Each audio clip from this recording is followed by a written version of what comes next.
नमस्कार, बहुत स्वागत है आप सभी का। मैं हूं आपके साथ लोकेंद्र त्यागी। आखिरकार उस सवाल का जवाब मिल ही गया कि रामनिवास रावत जो कांग्रेस छोड़ बीजेपी में शामिल हो गए थे लोकसभा चुनाव से पहले, वो इस्तीफा कब देंगे। आखिरकार उन्होंने अपनी विधायकी से इस्तीफा तो दिया, लेकिन उससे पहले उन्होंने मंत्री पद की शपथ ली। हालांकि उस शपथ के दौरान एक गलती हो गई जिसमें उन्होंने राज्य मंत्री के रूप में शपथ ले ली, तो दोबारा से उनका शपथ ग्रहण कराया गया। लेकिन इस बीच इस शपथ ग्रहण पर सियासत खूब हो रही है, कांग्रेस इस पर सवाल उठा रही है। तो रामनिवास रावत ये कह रहे हैं कि कांग्रेस बताए कि कांग्रेस ने उन्हें क्या दिया था।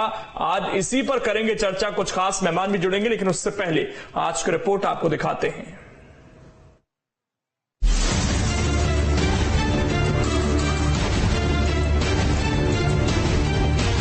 मध्य प्रदेश में कैबिनेट मंत्री रामनिवास रावत को लेकर कई दिनों से सियासत गर्म थी, क्योंकि उन्होंने लोकसभा चुनाव के दौरान कांग्रेस का साथ छोड़ बीजेपी का दामन थामा था, जिसे लेकर वो हर बार कांग्रेस के निशाने पर रहे। इतना ही नहीं, कांग्रेस के टिकट पर चुनाव जीतने वाले रामनिवास रावत ने पाला बदला, तब भी उन्होंने विधायक पद से इस्तीफा नहीं दिया था, जिस पर कांग्रेस ने लगातार सवाल उठाए। हालांकि अब रामनिवास रावत ने अपने विधायक पद से इस्तीफा दे दिया है, यानी अब आगामी समय में श्योपुर की विजयपुर सीट पर उपचुनाव भी तय है। इतना ही नहीं, रामनिवास रावत अब मध्य प्रदेश सरकार में कैबिनेट मंत्री बन गए हैं। दरअसल सोमवार को मोहन सरकार का मंत्रिमंडल विस्तार किया गया, जहां राज्यपाल मंगूभाई पटेल ने राजभवन के अंदर भाजपा नेता रामनिवास रावत को पद और गोपनीयता की शपथ दिलाई। इस दौरान खास बात यह रही कि बीजेपी नेता रामनिवास रावत को 2 बार मंत्री पद की शपथ दिलाई गई। दरअसल रामनिवास रावत जब पद की शपथ ले रहे थे तो गलती से उनके मुंह से राज्य मंत्री निकल गया, जिसके बाद उन्हें दोबारा शपथ दिलवाते हुए मध्य प्रदेश सरकार के मंत्री बुलवाकर शपथ दिलाई गई। मध्य प्रदेश के इतिहास में ऐसा पहली बार हुआ है जब किसी नेता ने 2 बार शपथ ली। हालांकि उनके कैबिनेट मंत्री बनने के बाद मोहन सरकार में एक नए सदस्य का आगमन हुआ है, जिसका अनुभव भी भारतीय जनता पार्टी को मिलेगा। दरअसल रामनिवास रावत विजयपुर विधानसभा से 6वीं बार विधायक हैं। उन्होंने साल 1987 से राजनीतिक पारी की शुरुआत की थी।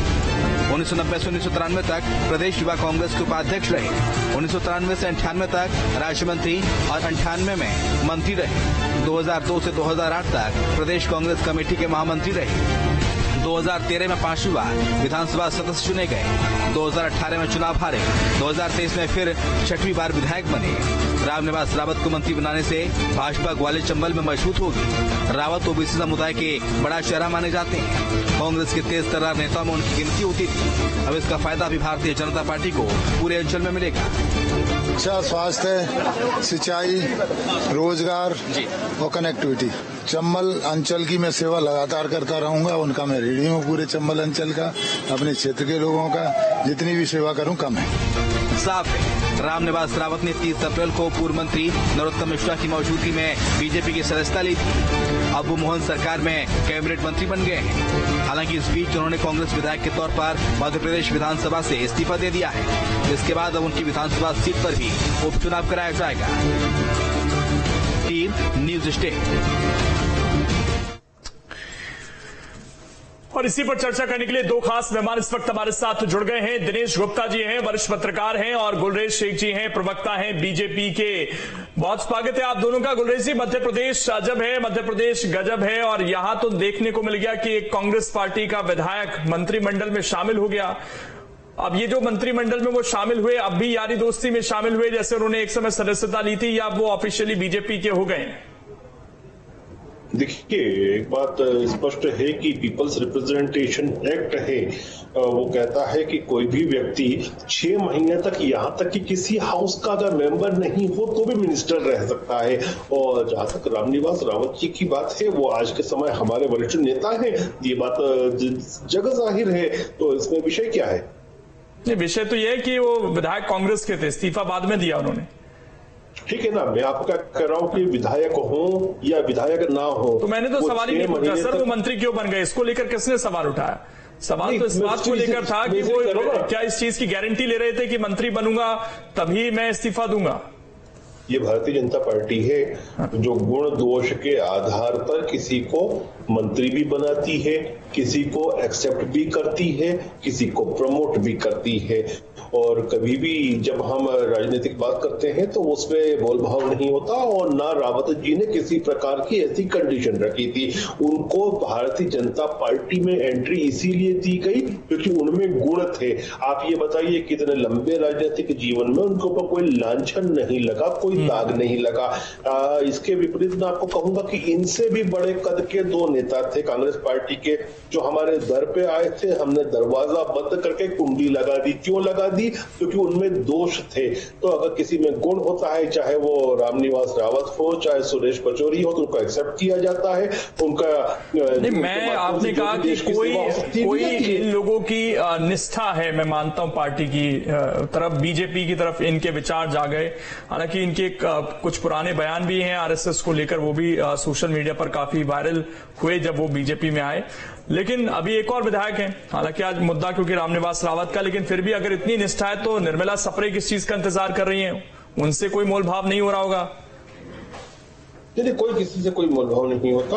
और जहां तक बात है निर्मला जी की भी, उनके लिए उनके विरुद्ध पिटीशन लगा रखी कांग्रेस पार्टी ने सदन में, और सभापति महोदय 90 दिन में फैसला लेंगे, आपको बहुत जल्दी दिख जाएगा। लेकिन मैं एक बात बड़ी स्पष्ट कहता हूं कि ये सब वो लोग हैं जिनको अच्छा एक्सपीरियंस है, जिनका एक अच्छा कैरियर रहा है, और निर्दोष निर्दाग जो है। एक बात बताइए सर, एक बात बताइए, निर्मला सप्रे तो खुलकर कह रही थी उनके बहुत सारे इंटरव्यू में, बीजेपी में आ गई हूं, तो अब इसमें भी कोई फैसला लेने जैसी बात है कि वो नहीं आई है, या उसमें भी दिखाया जाएगा कि कहां उन्होंने फॉर्म भरकर ज्वाइन की बीजेपी? ऑफिशियल कहां है? पट्टा ही तो पहना, वो तो यारी दोस्ती में पहन लिया।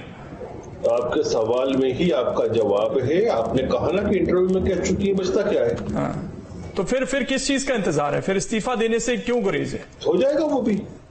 ये तो कॉन्स्टिट्यूशनल चीजें हैं, और कॉन्स्टिट्यूशन के हिसाब से जो होना है वो होगा। संतोष जी, चलिए, आप लोग लगातार मांग कर रहे थे कि इस्तीफा दें, आज इस्तीफा हो गया। उपचुनाव के लिए तो अब तैयार होंगे आप विजयपुर में? देखिए, एक बात तो पूरी तरह से स्पष्ट है कि रामनिवास रावत जी ने अवसरवादिता का एक निकृष्टतम उदाहरण पेश किया है। रामनिवास रावत जी इतने सीनियर विधायक रहे हैं कांग्रेस पार्टी से, और बिना इस्तीफा दिए कांग्रेस के सदस्य रहते हुए उन्होंने मंत्री पद की शपथ ली। और भारतीय जनता पार्टी के जो दीर्घ अनुभवी स्पीकर है नरेंद्र सिंह तोमर जी, उन्होंने भी इस बात को अवॉइड किया, कि उन्होंने भी इस बात पर ध्यान नहीं दिया, जबकि कांग्रेस पार्टी लगातार मांग कर रही थी कि उनको वहां से हटाया जाए, मतलब कांग्रेस की सदस्यता से खारिज किया जाए, स्पीकर से मांग की थी। इसके बावजूद अगर इन्होंने शपथ ली है तो ये भारतीय जनता पार्टी की कई सारी कमियों को और बौखलाहट को साफ दिखाता है। भारतीय जनता पार्टी अभी तक मोल भाव कर रही थी, सोच रही थी कि उनको मंत्री बनाए न बनाए, लेकिन आखिरकार उनको मंत्री बनाना पड़ा, क्योंकि वो इसी बात पर अड़े थे कि मैं कांग्रेस से इस्तीफा तभी दूंगा जब मुझे मंत्री बना दिया जाएगा। तो उन्होंने इस बात का बिल्कुल भी विश्वास नहीं करा। भारतीय जनता पार्टी की विश्वसनीयता पर भी प्रश्न चिन्ह खड़ा होता है कि एक विधायक, सीनियर विधायक आप पर विश्वास नहीं कर रहा है कि जब तक मंत्री नहीं बनाओगे इस्तीफा नहीं दूंगा। तो ये भी भारतीय जनता पार्टी के लिए भी सोचनीय प्रश्न है। और दूसरा मैं ये कह रहा हूं कि भारतीय जनता पार्टी ने 3 सीटें खाली रखी। आज तो सब लोग एक्सपेक्ट कर रहे थे कि 3 से 4 मंत्री 3 मंत्री बनेंगे, लेकिन एक ही मंत्री बनाया गया। 3 सीटें इसलिए खाली पड़ी रही क्योंकि गोपाल भार्गव, भूपेंद्र सिंह और अर्चना चिटनीस, रमेश मेंदोला, उषा ठाकुर, महेंद्र हार्डिया, लंबी फहरिस्त है जो कि मंत्री बनना चाहती है, लेकिन उनको झुलाने के लिए, उनको लॉलीपॉप देने के लिए 3 सीटें खाली रखी गई है। भारतीय जनता पार्टी की 3 सीटें इसलिए बचा के रखी गई कि 3 अनार हैं और 30 बीमार हैं। तो भारतीय जनता पार्टी पूरी तरह से बौखलाई हुई है, उसको समझ में नहीं आ रहा है क्या करना है। और एक लेकिन आपने कहा कि विस्तार करना पड़ा। 3 अनार हैं, कई बीमार हैं, 30 बीमार हैं। चलिए ठीक है, उसको थोड़ा करेक्ट कर लेते हैं। लेकिन संतोष जी, ये स्थिति तो शायद यही आरोप लगाकर आए वो कि भाई लीडर ऑफ अपोजिशन मुझे बना दीजिए, नहीं बनाया। राहुल गांधी ने भी बात की तो उन्होंने छोड़ दी पार्टी, और आंसू वही कह रहे हैं कि कांग्रेस ने मुझे क्या दिया बताइए जरा। नहीं, ठीक है ना, व्यक्तिगत महत्वाकांक्षा अगर किसी की बहुत वो तो फिर तो जरूरी नहीं कि उसकी पार्टी से कम छोड़कर तो नहीं जा रहे ना लोग।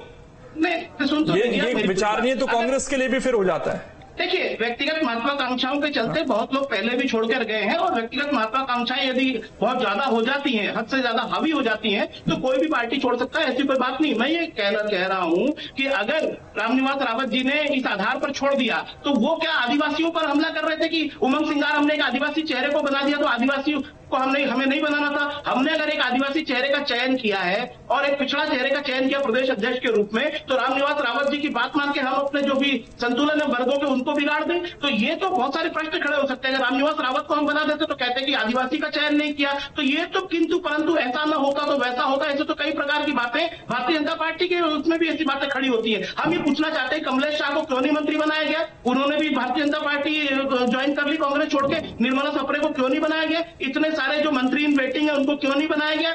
ये तो कमलेश शाह का जिक्र आपने किया, उस पर भी एक सवाल है कि ये जो लोग आपके तरफ से चले जाते हैं ये फिर दागदार हो जाते हैं। आज जीतू पटवारी ने बयान दिया कि ये वॉशिंग मशीन है और कमलेश शाह पर करोड़ों के आरोप थे, वो सब धुल गए। तो ऐसे जो दागी हैं उनको आप अपनी पार्टी में रखते हैं? देखिए, हम दागियों को पार्टी में नहीं रखते हैं और ये पूरे भारत में ये चलन शुरू हो गया कि जितने भी दागी कांग्रेस पार्टी के थे, चाहे वो असम में लंबा घोटाला करने वाला हिमंता बिस्वा शर्मा हो, अजीत पवार हो, इनसे पूछिए कि अजीत पवार को कौन कहता था कि 70,000 तो आपके साथ ही ना किसी समय जुड़े हुए। ये ज्यादा दिन की बात है क्या कमलेश शाह आपके टिकट पर चुनाव लड़कर जीत कर आए? नहीं, निश्चित रूप से जब उन पर भारतीय जनता पार्टी ने प्रेशर डाला और उनके ऊपर आरोप साबित हो रहे होंगे तो उन्होंने इस्तीफा दिया। ये भ्रष्टाचारी, ये आपकी पार्टी छोड़ दे तो वो भ्रष्टाचारी हो जाता है। मैं एक प्रश्न खड़ा करता हूं, ठीक है ना, अगर कांग्रेस पार्टी में कोई भ्रष्टाचारी है और उसको अगर कानून के अनुसार सजा मिलती तो बहुत अच्छी बात है। लेकिन ये अजीत पवार को कौन भ्रष्टाचारी बोलता था? कौन सिंधिया जी को बोलता था, प्रभात झा जैसे लोग की ये सबसे बड़ा भूमाफिया है मध्य प्रदेश का? बोलते थे या नहीं बोलते थे? मैं इनसे पूछना चाहता हूं कि क्या प्रभात झा गलत थे या सिंधिया जी सारे आरोपों से मुक्त हो गए? तो सवाल फिर अपना भी तो जवाब दीजिए। उनका तो आपने, चलिए वाजिब सवाल है, उन्होंने भी सवाल उठाया, मैं इस बात से इनकार नहीं करता, मैं पूछ लूंगा। लेकिन आज कमलेश शाह भ्रष्टाचारी हो गए, आज रामनिवास रावत गद्दार हो गए। बिल्कुल, देखिए सुन लीजिए, अगर कमलेश शाह भ्रष्टाचारी नहीं होते तो उनको क्या जरूरत थी भारतीय जनता पार्टी में ज्वाइन करने की? हो सकता है उनके ऊपर जेल का खतरा मंडरा रहा हो, वरना कमलनाथ जी की बदौलत जो कमलेश शाह बने हैं, वो कमलनाथ जी को छोड़कर यदि भारतीय जनता पार्टी में जा रहे हैं तो हम इसमें क्या कर सकते हैं? निश्चित रूप से उनके ऊपर ईडी सीबीआई की तलवारें लटक रही होंगी, तभी वो गए। और रामनिवास रावत जी की क्या मजबूरी थी, ये भी थोड़ा दिन में सामने आ जाएगा। दिनेश जी, पूरा एपिसोड आपने देखा, रामनिवास रावत को लेकर बड़े अच्छे उनके बयान भी इस बीच सामने आते रहे, वो बड़े हंसी मजाक भी करते रहे। लेकिन आज उनके शपथ के दौरान भी वो एक माहौल तो बन ही गया कि दो बार शपथ लेनी पड़ गई उनको। अब वो पता नहीं कैसे गलती हो गई, अमूमन इस तरह की गलती हमने देखी नहीं है कि राज्य मंत्री की शपथ लेनी हो किसी ने और दो बार शपथ लेनी पड़े। लेकिन ये कितना बड़ा डेंट कांग्रेस के लिए है उनका आना, और पहले मंत्री बनना और उसके बाद विधायकी छोड़ना, ये क्या संदेश था? देखिए, लेकिन जो दो बार शपथ लेने की चीज है, मुझे लगता है ये जो लोग हैं जिन्होंने ये सारे दोबारा शपथ कराई, उन्हें शायद थोड़ा बहुत जो है कॉन्स्टिट्यूशन या उसकी जो तीसरी सूची है जिसमें ये प्रारूप रहता है उसके बारे में शायद पता नहीं है। कहीं भी मंत्री के अलावा कोई शब्द का उपयोग होता ही नहीं है, क्योंकि वहां राज्य मंत्री मुख्यमंत्री जैसे कोई उसमें वो लगा नहीं है प्रोफार्मा कि ये इसमें ये होता है। हमारे यहाँ केवल मंत्री होता है, उसकी शपथ ली जाती है और वो यदि दोबारा नहीं भी कराते तो उससे कोई फर्क नहीं पड़ता था। वो तो हड़बड़ाहट में या कुछ कह लीजिए आप, उन्होंने ठीक से चीजों को देखा नहीं होगा, अन्यथा बहुत सारी चीजें क्लियर है। तो चूंकि जगहसाई होनी होती है ना, तो कई तरह से हो जाती है लोग। जैसे कांग्रेस की जगहसाई हो रही है कि लोग छोड़ के जा रहे हैं राजनीतिक दल, भारतीय जनता पार्टी में जा रहे हैं और भारतीय जनता पार्टी उनको अपने दल में शामिल करा रही है, तो कांग्रेस की तो हो ही रही है जगहसाई। तो रामनिवास रावत जी ने भी अपनी करा दी। लेकिन ये जो पूरा एपिसोड है वो उन्होंने इस्तीफा इतनी देर से दिया, क्या ये डर था उनको कि भारतीय जनता पार्टी मंत्री नहीं बनाएगी? ये भी एक सवाल है। अन्यथा आप कमलेश शाह का एग्जाम्पल आप देखिए, इसकी सराहना करना चाहिए। पर जो भी है वो किस भी कारण से गए हों, उन्होंने मोरल ग्राउंड पर अपनी विधायकी तो छोड़ी। उन्होंने कहा कि मैं विधायकी छोड़ रहा हूं, जिस सिंबल से चुन के आए थे उससे हमने छोड़ दिया, आप चुनाव करा लीजिए, दोबारा चुनाव फेस कर रहे हैं। रामनिवास रावत भी इसी तरह का यदि कदम उठा लेते तो ये स्थितियां नहीं आती कि अब उनको जब उपचुनाव होंगे तो फिर इस्तीफा देना पड़ेगा, क्योंकि आप मंत्री रहते आप उपचुनाव में नहीं जा सकते। आप अभी जो है विधायक भी नहीं है आपको, आप कुछ 6 महीने ज्यादा से ज्यादा रह सकते हो, इसके पहले चुनाव होना है। तो वो स्थिति इन्होंने खुद ने अपने हाथ से की है। यदि ये जो है समय रहते इस्तीफा दे देते और फिर नए सिरे से चुन के आते, भाजपा की टिकट पर चुन के आते, तो एक ज्यादा सम्मानजनक स्थिति होती। अब क्या नतीजे होंगे? हमने देखा बहुत सारे लोग जो कांग्रेस छोड़कर भाजपा में गए थे। अब इमरती देवी तो बहुत चर्चित नाम है, वो चुनाव हार गई थी डबरा से, फिर आम चुनाव भी हार गई।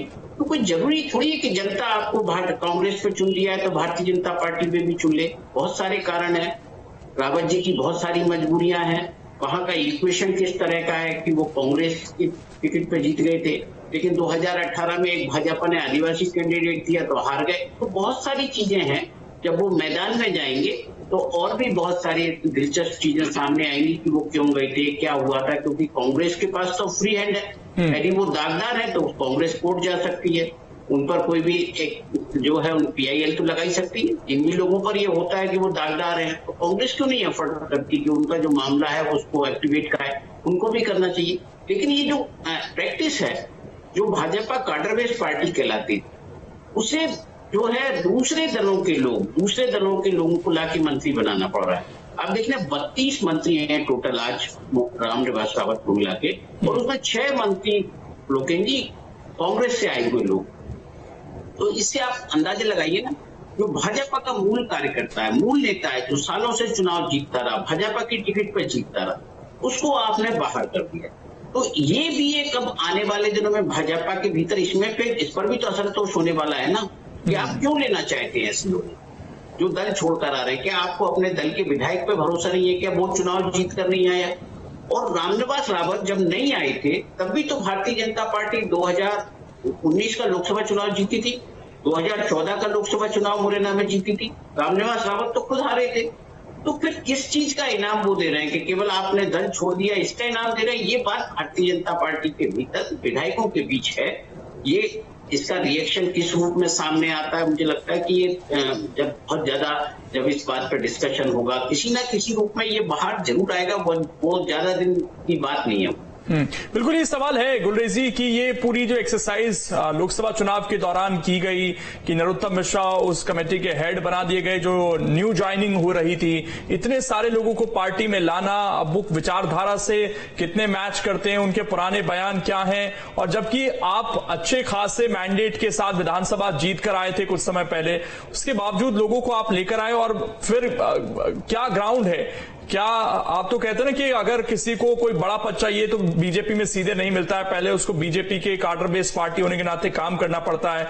यहाँ तो हमारे जो बड़े नेताओं के बेटे हैं वो भी पहले पार्टी के लिए काम करते हैं, उसके बाद उन्हें कभी मंत्री बनने का मौका मिलता है। तो यहाँ पर रामनिवास रावत सिर्फ पार्टी छोड़कर आ गए इसलिए उनको मंत्री बना दिया गया। चलिए, उससे पहले तो समझ आता था जब सिंधिया के साथ 20-22 लोग छोड़कर आए, उनकी वजह से आपकी सरकार थी। अब क्या मजबूरी है? देखिए, हम सब सामाजिक लोग हैं और समाज में हर व्यक्ति से हमारा संपर्क रहता है, चाहे वो विपक्षी दल का हो या कोई और हो। और जब मध्य प्रदेश में कांग्रेस आंतरिक विस्फोट की स्थिति में है और इम्प्लोड होके खत्म हो रही है, धराशायी हो रही है, तो जो लोग राजनीतिक प्लेटफॉर्म के माध्यम से समाज में काम करना चाहते हैं कहाँ जाएंगे? ये कोई पराये लोग तो है नहीं, कोई पाकिस्तान से तो आए नहीं है, नेपाल से तो आए नहीं है, श्रीलंका से तो आए नहीं है, अपने देश के, अपने समाज के लोग हैं। तो इनको भी अगर उनमें अच्छे लोग होते हैं तो उनको कहीं ना कहीं तो रखना पड़ेगा ना। समाज सबका मिलके ही बनता है, ऐसा नहीं होता समाज में। और गुरुजी तो बाकायदा कहा करते थे कि राजनीति के लिए उतनी ही जगह होना चाहिए आप में जितना एक कक्ष में एक टॉयलेट के लिए होती है। तो राजनीति से ऊपर उठ के समाज होता है और ये सब समाज के अच्छे लोग हैं, इनको भी प्लेटफॉर्म की आवश्यकता। अब बीजेपी राजनीतिक पार्टी से सामाजिक पार्टी बन गई लग रहा है सर। राजनीति जहां होती है वो होती है, लेकिन समाज सर्वोपरि होता है। और हमारा कार्यकर्ता इसीलिए आप देखिए कि हमेशा अभी तो आपने कहा कि दो और समाज के लोग थे, आना चाहते थे, लेकिन आपने नहीं बुलाया।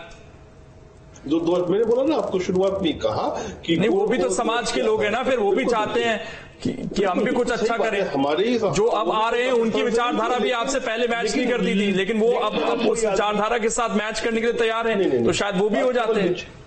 बात विचार के अलावा ये भी थी कि उनका कैरेक्टर कैसा था, उनका चरित्र कैसा था, उनका करप्शन के रिकॉर्ड क्या थे। अगर इस प्रकार के लोगों को हम नहीं लेते, हम तो लेते हैं गुण और दोष के आधार पर। यदि किसी व्यक्ति में गुण है, जैसे मैं वापस कहता हूं, नाम लेता हूं सुरेश पचौरी जी। सुरेश पचौरी जी साफ शफाफ व्यक्ति है, उनका एक राजनीतिक जीवन बेदाग रहा। ऐसा व्यक्ति यदि हमारे साथ काम करना चाहता है तो हम क्यों नहीं लेंगे। लेकिन वो जो दो लोग थे जिनका व्यक्तित्व काला था, जिनके जेल में तो नहीं है ना सर, तो उनको क्यों लेंगे। विधायक थे, सांसद थे, जेल में नहीं थे, इसी समाज का हिस्सा। जहां तक जेल की बात है, बहुत से लोग इतने चतुर होते हैं कि इस प्रकार से गलत काम करते हैं कि वो कानून से बच जाते हैं, तो उनको अच्छा तो नहीं माना जाएगा ना। चलिए ठीक, आगे बढ़ते हैं। अब इसमें बताइए जरा कि ये अभी भी एक सीट पर चुनाव होगा या 3 सीट पर अब इकट्ठा होगा, क्योंकि एक 10 तारीख को हो, फिर एक कुछ दिन बाद हो, फिर एक कुछ दिन बाद हो, देश चुनाव में लगा रहेगा क्या सर? देखिए, ये सब चीजें जो है वो चुनाव आयोग से और कॉन्स्टिट्यूशन नहीं, ये उनके हाथ में है, निर्मला सप्रे के हाथ में। वो छोड़े, बुधनी में तो होना ही है, शिवराज सिंह चौहान तो वहां पर छोड़ चुके हैं, तो अब इकट्ठा 3 सीटों पर हो। ये तो हो सकता है कि चुनाव आयोग अभी रावत साहब की सीट पर, शिवराज जी की सीट पे एक साथ कर दे। हाँ। ये इस पे डिपेंड नहीं करता। अच्छा, निर्मला सप्रे को लेकर अभी भी डाउट में है यहाँ पर? ये कोई डाउट नहीं। नहीं, इससे पहले हमने उदाहरण देखे ना, पिछली विधानसभा में एक विधायक आपके साथ होते हुए 5 साल रह गए विधायक, उन्होंने पार्टी नहीं छोड़ी, तो वैसा भी कुछ हो सकता है क्या? नहीं, अगर कुछ अनकॉन्स्टिट्यूशनल हो रहा था तो कोर्ट ने थी, लेकिन अनकॉन्स्टिट्यूशनल नहीं था तो ठीक है। जो देखिए, इन सब चीजों की गाइडिंग लाइट कौन होती है? वो संविधान और कानून होता है। यदि कानून सम्मत है, संविधान सम्मत है तो ठीक है। ठीक है संतोष जी, तैयारी कैसी है फिर? 3 सीट की है या 2 सीट की है अभी? देखिए, हम तो पूरी तरह से 3 सीट की तैयारी मान के चल रहे हैं और हमारे दिमाग में कोई डाउट नहीं है। भारतीय जनता पार्टी के प्रवक्ता जिस तरीके से, एक चीज तो आप लोग कर सकते हैं, एक चीज तो ठीक है, चलिए निर्मला सप्रे आप लोगों के साथ नहीं है, उनको बाहर कीजिए आप अपनी पार्टी से, उनकी विधायकी बच जाएगी ना ज्यादा से ज्यादा। लेकिन आप मैसेज तो दे सकते हैं, कठोर मैसेज तो दे सकते हैं।